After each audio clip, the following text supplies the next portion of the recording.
여러분,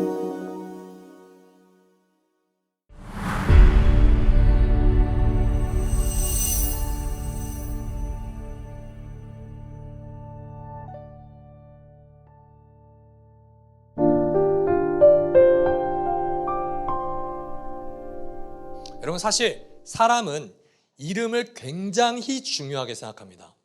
아마 부모님께서 여러분들의 이름을 지을 때 그냥 아무거나 지어, 요즘에 무슨 이름이 유행하지? 이렇게 지으신 분은 한 분도 아마 없을 거예요. 챗GPT에 그냥 내 아이 이름을 지어줄래? 이렇게 하시는 분은 없을 거예요. 굉장히 이름을 심사숙고합니다. 애 이름이 뭐가 좋을까? 어떻게 하면 이 이름은 살면서 놀림받지 않을까? 더 나아가 이 이름의 좋은 뜻을 어떻게 담아낼 수 있을까? 그런 거를 굉장히 많이 생각합니다. 제 아들 이름이 하율입니다. 20개월 된 아들이 있는데요. 존경하는 홍민기 목사님께 이름을 지어달라고 했습니다. 맨 처음에는 한 이름을 저에게 물어보시더라고요. 김밥 어때?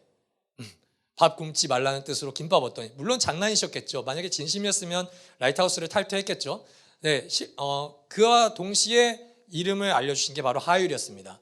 영혼아, 하율, 클하, 빛날 율. 이 아이가 자라면서 크게 예수님의 빛을 비췄으면 좋겠어 라는 의미로 지어줬습니다. 어떤 분들은 이름을 지을 때 철학관인가요? 장명소 같은 데서 돈 주고 이름을 짓기까지 합니다. 왜냐하면 이 이름에 나의 존재가 달려있다고 생각하기 때문입니다. 이름은 굉장히 중요합니다. 이름은 정체성을 알립니다. 그래서 내가 누군가에게 이름을 알려준다는 것은 그냥 통성명 수준이 아닙니다. 이제 당신은 어제까지만 해도 나에게는 그 무의미한 누군가였지만 내 이름을 알려준다는 것은, 그리고 당신의 이름을 나에게 알려준다는 것은 이제 인격적인 교제를 하고 싶다는 뜻입니다. 그게 바로 통성명이에요. 우리는 삶 속에서 수많은 이름을 접하고 삽니다. 부모님의 이름도 있고요. 친구 같은 사람의 이름뿐만 아니라 여러분들이 살고 있는 집의 아파트의 이름도 있을 수 있고, 회사 이름, 심지어 사용하는 핸드폰도 이름이 있습니다. 그런데 우리가 접하는 모든 이름에 대해서 우리가 동일한 태도를 가지고 살지는 않습니다. 어떤 이름에는 우리가 굉장히 친절하고 사랑을 베풀며 대하지만, 어떤 이름에는 굉장히 냉소적인 일가를 우리가 끼칠 때도 있어요. 예수님께서 제자들에게 가르치신 첫 번째 기도는 놀랍게도 하나님의 이름에 대한 기도입니다. 오늘은 이름이 거룩히 여김을 받으소서, 우리가 어릴 때부터 암송한 주기도문의 이 첫 번째 기도 제목이 무슨 의미인지를 함께 나눠보려고 합니다. 설교는 세 부분으로 나눌 겁니다. 첫 번째, 하나님의 이름은 무슨 의미인가? 이게 첫 번째입니다. 하나님의 이름은 무슨 의미인가? 두 번째, 그렇다면 거룩히 여기는 것은 도대체 무슨 의미인가? 거룩히 여긴다는 게 무슨 뜻인가? 마지막으로 하나님의 이름과 우리 이름은 무슨 관계가 있는가에 대한 것으로 설교를 진행하도록 하겠습니다.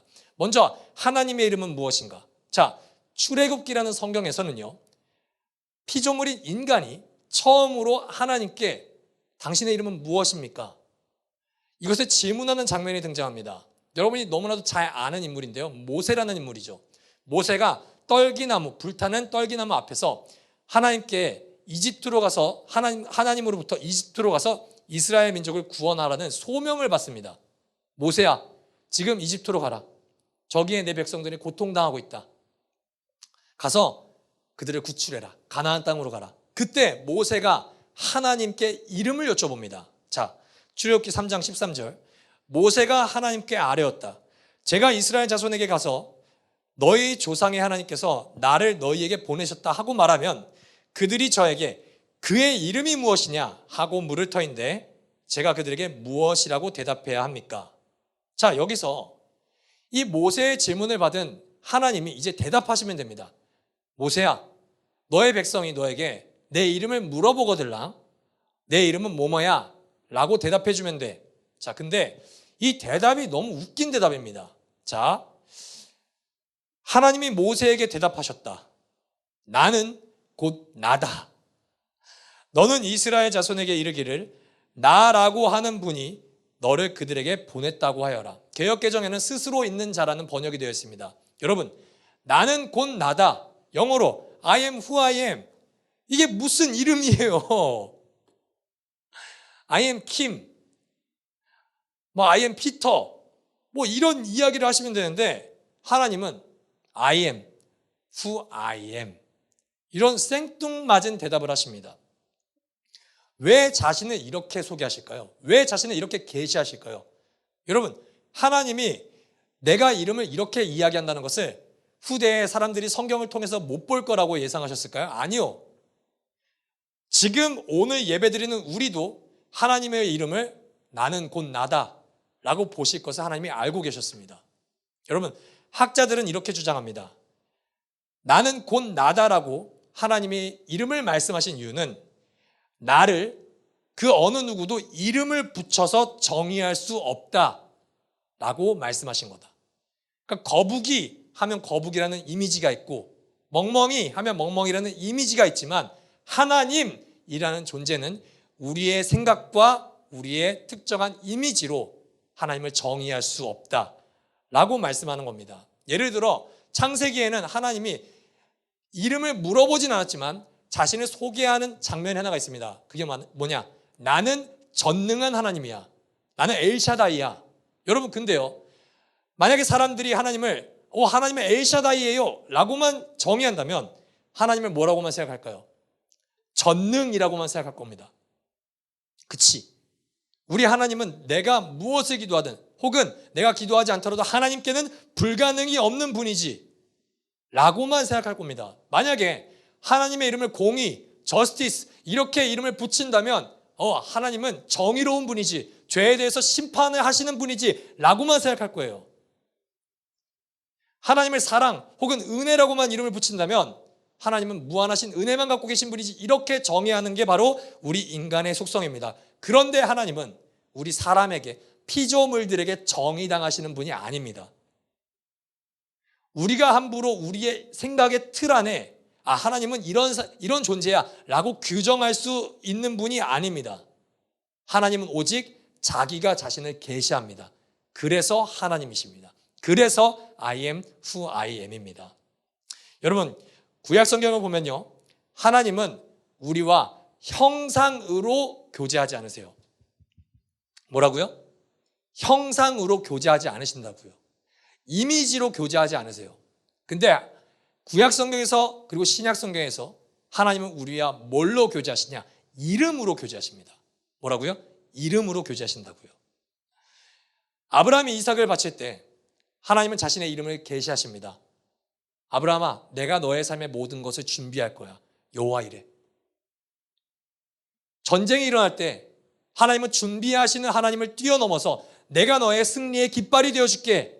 여호와 니시의 하나님으로서 자신의 이름을 계시하십니다. 누군가에게 치유가 필요할 때 나는 여호와 라파로서 너희를 치유하는 하나님이야.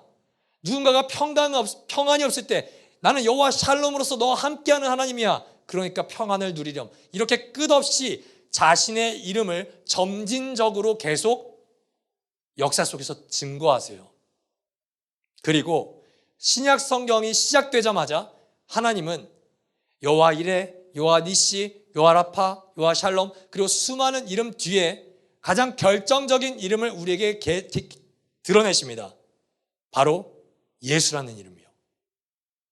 예수, 그가 자기의 백성을 그의 죄에서 구원하신다. 그리고 임마누엘, 하나님이 우리와 함께 하신다 라는 이름으로 자신을 계시하십니다.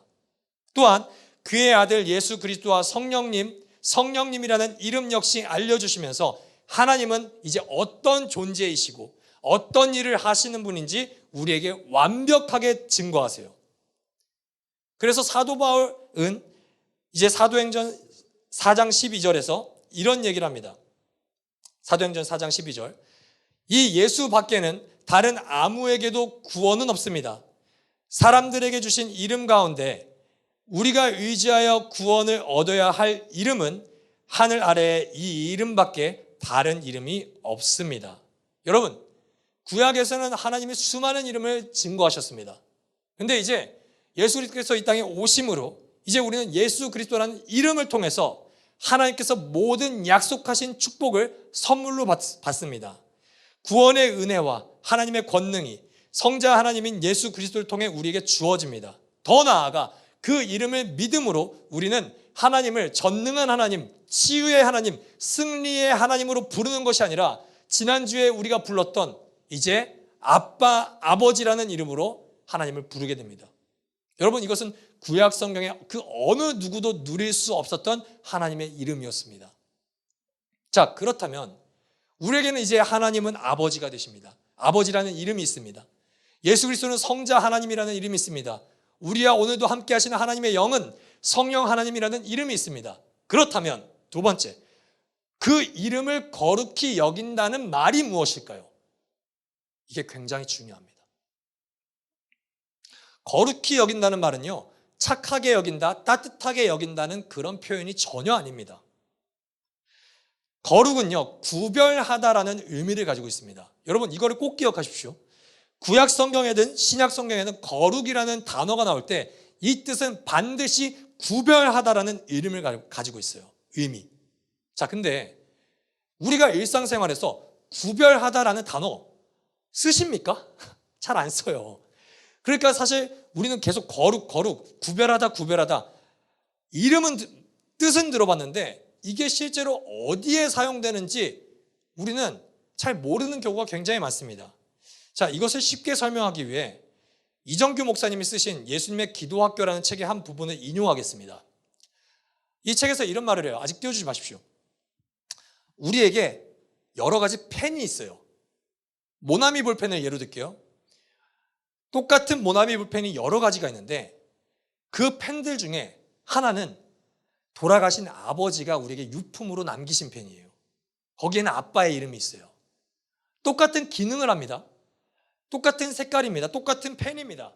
그런데 이 똑같이 생긴 펜이 나에게 유품이라는 의미가 있다면, 돌아가신 나의 아버지의 이름이 적혀 있다면 그것은 단순히 똑같은 펜들의 유용성과 다릅니다. 똑같이 검은색이 나오는 것 그 이상의 의미를 지니고 있습니다. 다른 펜들도 똑같이 글씨가 잘 써집니다. 오히려 더 잘 써지는 펜들도 있습니다. 그러나 나에게 아빠가 물려준 유품인 이 펜은 그 이상의 아름다움을 지니고 있습니다. 이 펜은 구별된 펜입니다. 이 펜은 거룩한 겁니다. 자, 하나님을 거룩하게 여긴다는 것은 단순히 그분을 나에게 유용한 분으로 여기는 게 아닙니다. 나에게 쓸모 있는 분으로 해석하는 게 아닙니다. 그분을 아름답게 여기는 겁니다. 그분은 특별하게 구별되어 계신 분입니다. 그래서 아버지의 이름이 거룩히 여김받기를 원합니다 라는 이 기도는 하나님 당신의 이름이 저에게 그리고 사람들에게 단순히 유용한 분으로 평가받는 것이 아니라 아름다운 분으로 여겨지기를 원합니다. 사람들이 당신을 볼 때 당신을 다른 우상들과는 구분된 분으로, 특별한 분으로 여겨지기를 원합니다 라고 말하는 것이 주기도문의 첫 번째 기도 제목인 하나님, 당신의 이름이 거룩히 여김받기를 원합니다. 이 기도 내용입니다. 여러분, 예수님께서 우리에게 가르치신 기도의 첫 번째 제목은 바로 하나님을 아름답게 여기는 거예요. 처음으로 먼저 기도해야 되는 제목, 가장 중요한 기도 제목인데 예수님은 왜 이 기도 제목을 가장 먼저 기도하라고 가르쳤을까요? 간단합니다. 이 기도를 통해 우리가 진짜로 사랑하고 소망하는 존재가 누구인가를 드러내기 때문입니다. 저는요, 살면서 한 번도 하나님께 하나님, 저 농구 좀 잘하게 해주세요 라는 기도를 해본 적이 없습니다. 왜냐하면 전 농구에 관심이 없기 때문입니다.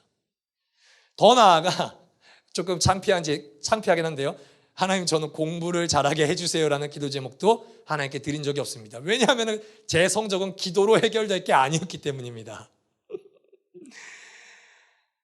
조금 더 노골적으로 말하자면 저에게 농구나 공부는 저의 인생에 있어서 특별함이나 아름다움이라고 느끼지 않았기 때문입니다.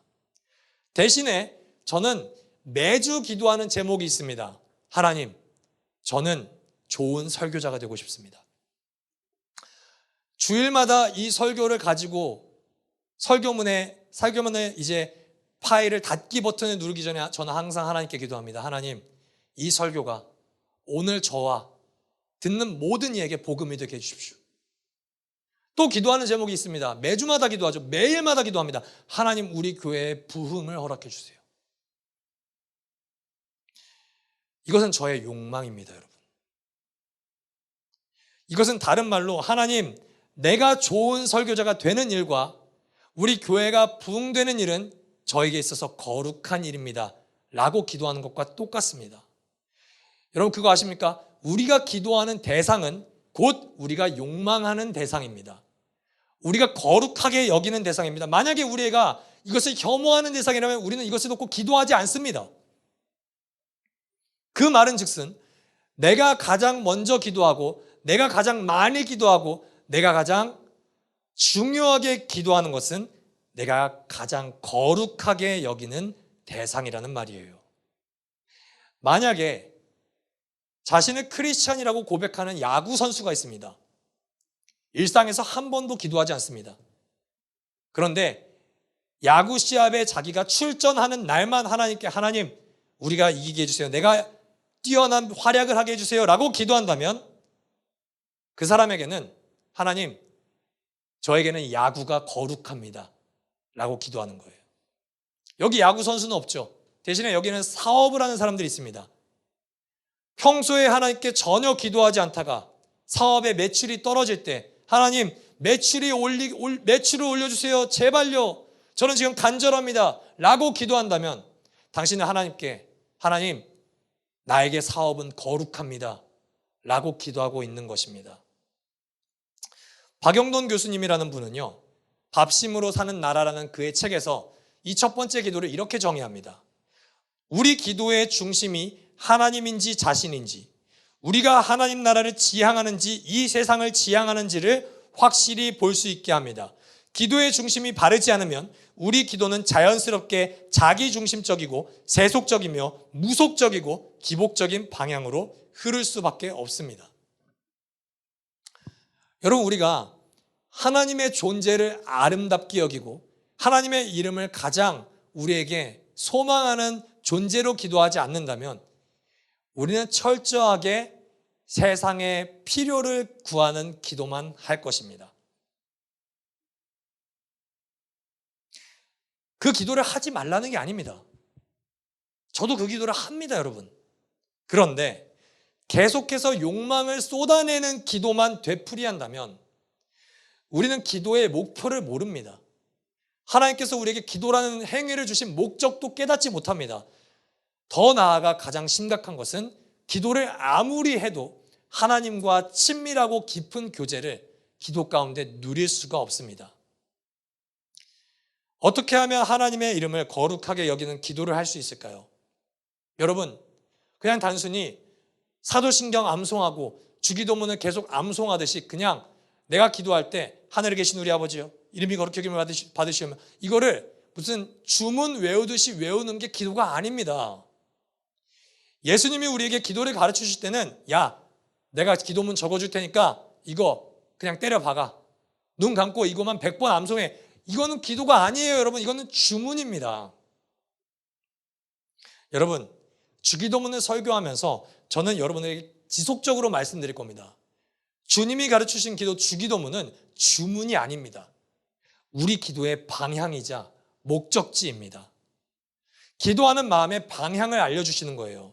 자, 우리는 성경을 통해서 우리의 필요를 구하는 것을 어떻게 하나님의 이름과 연관시켜서 기도할 수 있는지, 우리가 기도할 때 하나님을 어떻게 찬양할 수 있는지 몇 가지 성경 구절을 통해서 예를 들 겁니다. 자, 잠언 30장 8절에서 9절 다 같이 한번 읽어보도록 하겠습니다. 시작.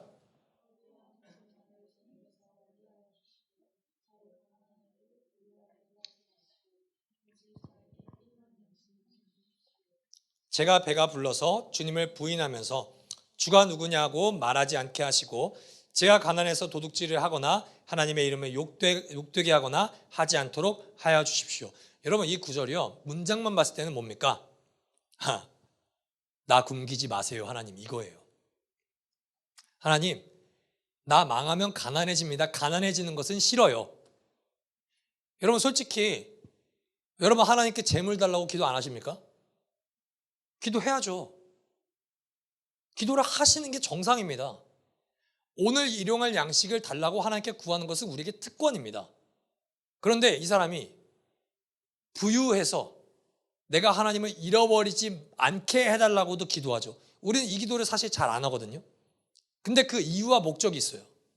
하나님, 제가 만약에 가난해지면, 제가 가난해서 도둑질을 할 경우, 제가 하나님의 백성인데 아버지 되시는 당신의 이름에 먹칠을 하는 겁니다. 그러니까 당신의 이름의 영광을 위해서라도 하나님, 내가 가난하지 않도록 나를 보호해 주세요. 여러분, 아까의 기도와 이거는 전혀 다른 기도입니다. 아까의 기도는 철저히 나의 유익, 내 이름의 유익만을 위해서, 내 이름의 영광을 위해서 기도했죠. 그런데 지금은 누구의 영광을 위해서 기도하는 겁니까? 하나님의 영광이요. 내가 가난해서 남의 것을 훔친다면 나는 하나님의 영광을 가리는 존재가 됩니다. 그러니까 주님, 당신의 이름을 위해서라도, 당신의 이름의 영광을 위해서라도 나의 생계를 책임져 주십시오. 여러분, 이것은 하나님의 이름과 연관된 기도입니다. 좀 더 예를 두 가지만 들어볼게요. 우리는 하나님께, 하나님, 내가 너무 고난이 너무 힘듭니다. 나를 이 고통 속에서 건져 주십시오 라고 기도하는 것도 예시가 있습니다. 시편 143편 11절 한번 읽어볼까요? 시작. 주님, 주님의 이름을 위하여 나를 살리시고 주님의 의로우심으로 내가 받는 모든 고난에서 내 영혼을 건져 주십시오. 여러분, 우리가 하나님께 나를 건져달라고 고백을 할 때, 기도를 할 때 무심코 하는 기도 제목들이 있습니다. 하나님, 내가 죄 안 지을게요. 하나님, 내가 이번 주에 기도 더 많이 할게요. 하나님, 내가 말씀 이전까지 안 읽었는데 내가 조금 더 말씀 읽을 테니까 하나님, 나의 그 모습을 봐서라도 나를 이 고난에서 건져주세요. 여러분, 이거 철저히 잘못된 기도입니다. 우리의 기도의 근거는 나의 의로움에 있지 않습니다. 우리가 하나님께 기도할 수 있는 근거는 철저하게 하나님의 의로움에 있습니다. 여러분, 내가 나를 고난 속에서 건져달라는 기도를 할 때 지금 시편의 시인은 그 이유를 나의 의로움에서 찾지 않습니다. 하나님, 내가 뭘 잘못했어요? 도대체 왜 나를 고통 가운데 던지시는 거예요? 나 잘못한 게 없잖아요. 그렇게 기도하지 않습니다. 지금 시인은 뭐라고 기도합니까? 하나님, 당신은 나의 하나님입니다. 당신은 나의 아버지입니다.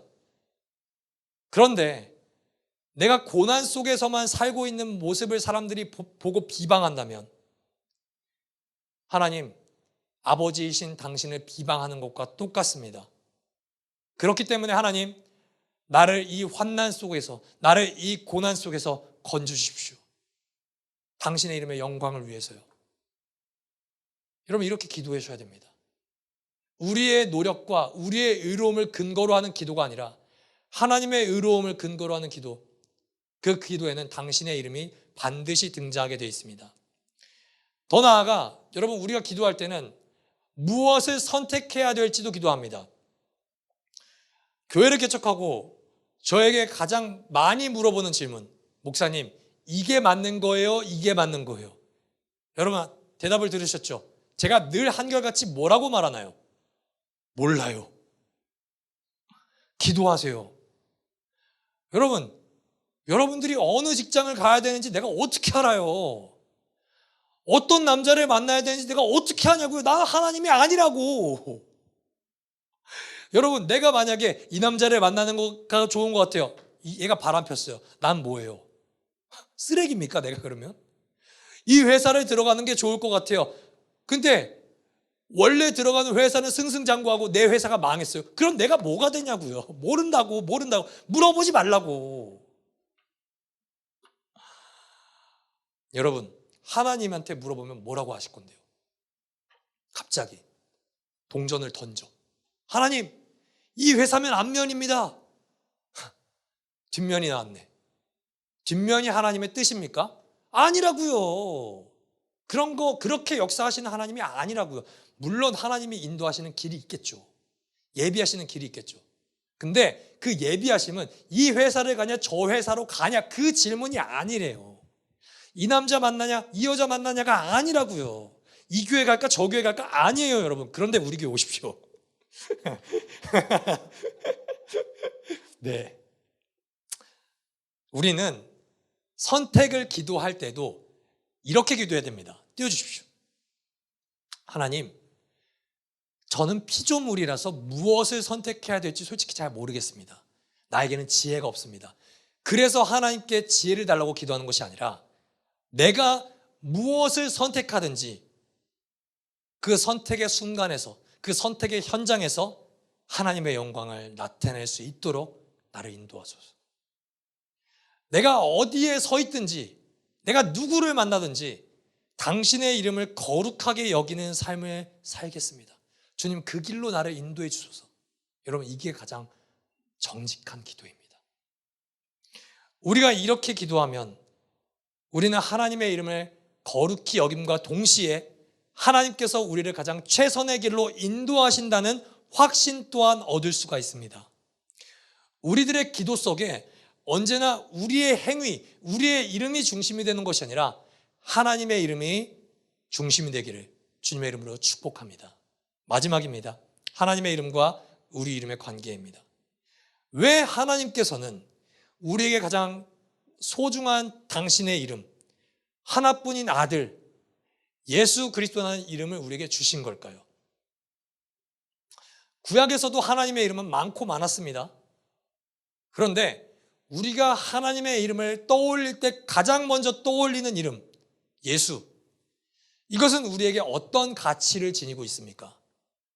여러분, 사람들이 예수의 이름을 잘못 오용하는, 이렇게 기도하면 안 되는 예가 있습니다. 하나님, 내가 예수 이름으로 기도합니다. 예수 이름으로 나는 대학에 합격할지어다. 예수 이름으로 모든 병은 떠나갈지어다. 예수 이름으로 나에게 맡겼던 모든 문제는 해결될지어다. 여러분, 이렇게 선포하는 기도 들어본 적 있으시죠? 여러분, 예수 이름을 팔아서 내가 원하는 대로, 내가 말하는 대로 이루어지는 것은 여러분, 그의 이름을 거룩히 여기는 기도가 절대 아닙니다. 여러분, 선포를 오해하지 마십시오. 내 소원을 예수 이름으로 선포하는 게 무슨 거룩히 여기는 기도예요. 그것은 예수 이름을 나의 하수인으로 여기는 기도입니다. 하나님의 이름을 거룩히 여기는 기도는 철저히 하나님의 이름을 거룩히 여기는 태도로부터 출발합니다. 우리에게 예수라는 이름을 주셨다는 말은요, 이제 성도인 우리, 하나님의 백성인 우리에게, 우리의 이름에게 예수의 이름이 이제 묶여 있다는 말입니다. 단순히 김영훈 혹은 박미연, 김채연의 이름으로만 사는 존재가 아니라 우리의 이름에 예수의 이름이 포개졌다고요. 하나가 됐다고요. 이걸 좀 예로 들어볼게요. 이걸 굉장히 어떻게 예로 들까 이번 한 주 내내 고민을 했습니다. 제 핸드폰은 아이폰입니다. 자, 이거 누가 만들었어요? 누가 만들었어요? 이름 모를 노동자가 만들었겠죠, 공장에서. 근데 몇 년 전까지만 해도 스티브 잡스라는 사람이 살아 있었습니다. 근데 사람들은 내 핸드폰이 고장 나면은 누구를 욕했을까요? 이름 모를 어디 공장의 노동자? 일련 번호를 보면서 이거 어디서 만들었어? 이거 어디서 만들었어? 찾아내. 메이드 인 차이나야, 메이드 인 USA야, 어디 공장이야? 그 노동자의 이름을 욕하지 않습니다. 누구를 욕하죠? 이런 스티브 잡스. 왜 아이폰을 이따위로 만들었어? 여러분, 스티브 잡스는 만들어 본 적이 없어요, 이거를. 그리고 회사를 욕합니다. 애플 쓰레기. 나 삼성으로 갈아탈 거야. 삼성으로 갈아탑니다. 또 고장났네. 누굴 욕해요? 이제는 이재용을 욕합니다. 노동자를 욕하지 않아요. 왜죠? 그의 이름이 엮여 있기 때문입니다. 그의 이름이 묶여 있기 때문입니다. 회사의 브랜드가 이 기계 속에 담겨 있기 때문입니다. 여러분, 하나님이 우리에게 이름을 주셨다는 건요, 우리로서는 굉장히 명예로운 일이거든요. 와, 내가 하나님과 이름이 엮여 있다고? 묶여 있다고? 하나님이 나에게 하나님의 이름만 누릴 수 있는 특권을 나에게 허락하셨다고? 이건 우리로서는 굉장히 땡큐죠. 하나님으로서는요? 이거 위험천만한 일입니다. 이건 진짜 도박입니다. 실패 100% 도박이에요. 자기 이름이 더럽혀질 수밖에 없는 도박이에요.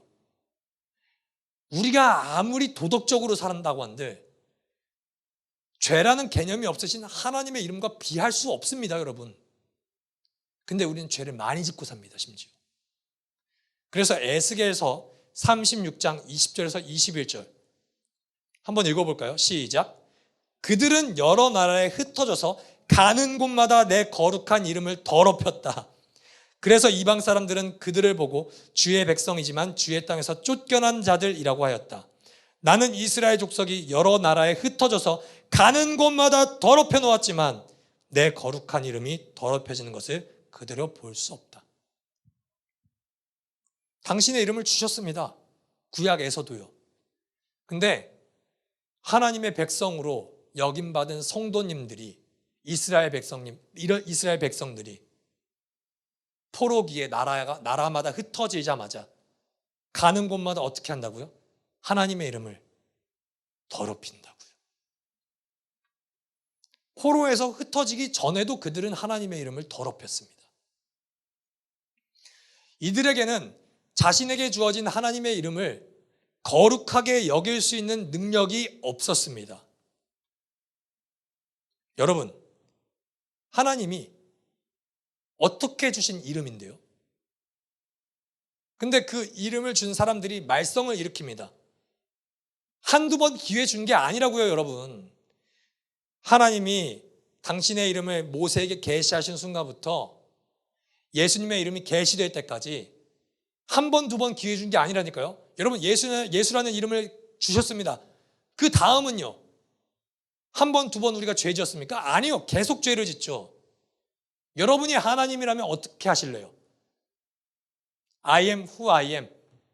전지전능함을 여러분들이 가지고 있습니다. 어떻게 하실래요? 제일 쉬운 방법이 뭡니까? 폐기 처분하면 끝납니다. 하나님이 잘못 만들었네. 이런 버려야겠다. 버리고 다른 애한테 다시 이름 쓰면 돼. 하나님을 누가 욕할까요? 그러셔도 돼요. 그러시는 게 합리적이에요. 얜 망했어. 다른 백성 이렇게 세워. 아니면 내가 이름 줬잖아. 근데 이름값을 못했네. 그만큼 너가 손해배상, 죄값을 달게 받아라. 이제 내가 벌을 줄 테니 너는 이 벌을 합당하게 내가 원하는 만큼 다 치러내. 그래야지 내가 손해배상을 내가 받을 수 있지. 이렇게 하는 게 가장 합리적입니다. 명예를 줬는데 명예를 실추시키면 명예를 실추시킨 만큼 보상받으면 돼요.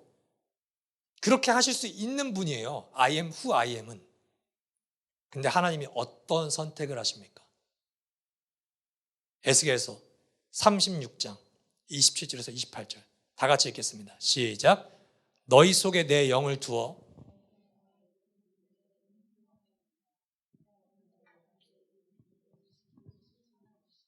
그때에는 내가 너희 조상에게 준 땅에서 너희가 살아서 너희는 내 백성이 되고 나는 너희의 하나님이 될 것이다. 여러분, 하나님은 우리의 하나님이 되시는 것을 포기하지 않으세요. 끝까지 죄 짓는 이스라엘 백성들, 끝까지 죄 짓는 여기 모인 우리들, 하나님이 당신의 백성이라는 그 고유한 이름을 포기하지 않으십니다. 근데 어떻게 포기하지 않으시냐? 죄악을 하나도 저지르지 않은 존재. 하나님 당신의 명예를 이 세상에서 가장 아름답게 드높인 존재. 더 나아가 하나님 자신에게 그 어떤 이름보다도 더 소중한 존재의 이름을 가진 예수 그리스도를 하나님께서 어떻게 대하는지 보고 이제 설교를 마치겠습니다. 요한복음 19장 19절. 빌라도는 또한 명패도 써서 십자가에 붙였다.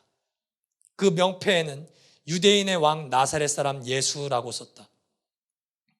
우리가 십자가에 그림을 볼 때마다 십자가가 이렇게 있으면 위에 대문자 이니셜 4가지가 적혀 있습니다. 인리오, INRI, 예수스, 나사렛, 렉스, 유다이오름. 나사렛 예수, 유대인의 왕.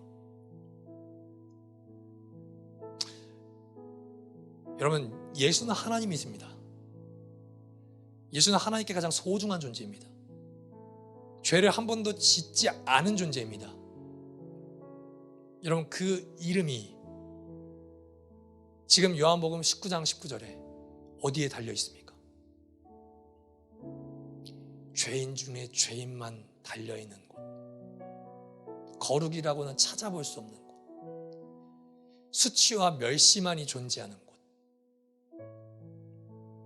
나무에 달린 자마다 하나님께 저주를 받은 자니라고 수많은 사람들은 저 사람 십자가에 달렸지 하나님께 저주받은 자야 라고 선포하는 곳, 거기에 가장 존귀한 이름이 매달려 있습니다.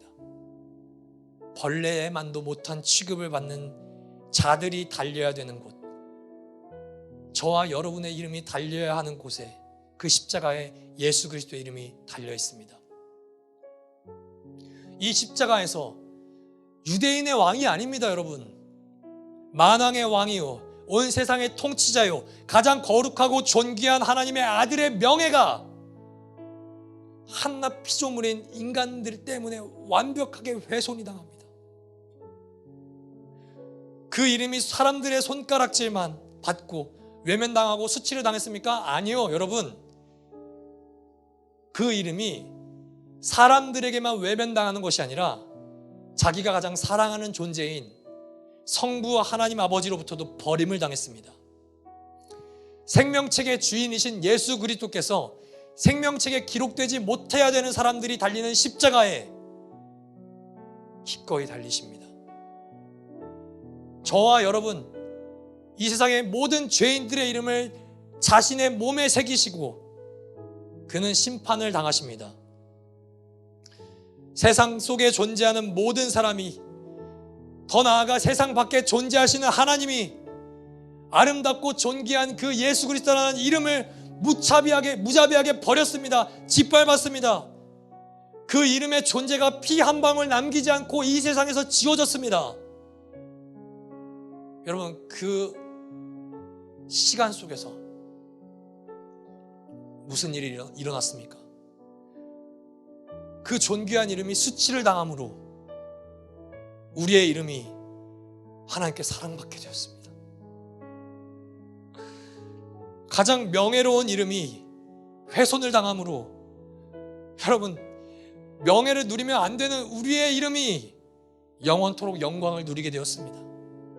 그렇기 때문에 저와 여러분에게는 오늘 이 시간 부활하신 예수 그리스도, 그리고 다시 오실 예수 그리스도라는 그 이름이 가장 존귀한 이름입니다. 세상의 모든 사람들은 내가 어떤 이름의 아파트에서 살까, 어떤 이름의 차를 가질까, 어떤 이름의 회사를 가질까, 어떤 이름의 남자나 여자를 만날까, 이것을 고민하고 이것을 기도합니다. 그러나 우리는 그것을 가장 먼저 기도하는 존재가 아닙니다. 하나님, 이런 나에게 어떻게 이런 고귀한 이름을 선물로 주셨습니까? 하나님, 나의 첫 번째 기도 제목은 이 세상에 속한 그 무엇이 아닙니다. 나의 영원한 첫 번째 기도 제목, 나의 영원한 거룩한 기도 제목, 나에게 가장 아름다운 기도 제목은 당신의 이름을 찬양하는 겁니다. 사랑하는 라이트하우스 일상 가족 여러분, 우리가 언제나 가장 먼저 하나님께 드릴 기도는 우리에게 주신 그 이름의 아름다움을 경탄하는 것입니다. 우리에게 가장 소중한 이름을 내어주신 성부 하나님, 그리고 우리를 위하여 자신의 이름을 십자가에 못 박히신 성자 예수 그리스도, 더 나아가 오늘도 우리 속에서 우리의 이름을 하나님의 이름과 묶으시는 성령 하나님의 이름을 찬송하십시오. 오늘 우리의 기도를 통해 하나님의 이름이 거룩하게 높여지기를, 우리의 이름의 영광이 아니라 하나님의 이름이 이 땅에서 가장 영광을 받으시기를 우리 주 예수 그리스도의 이름으로 축복합니다.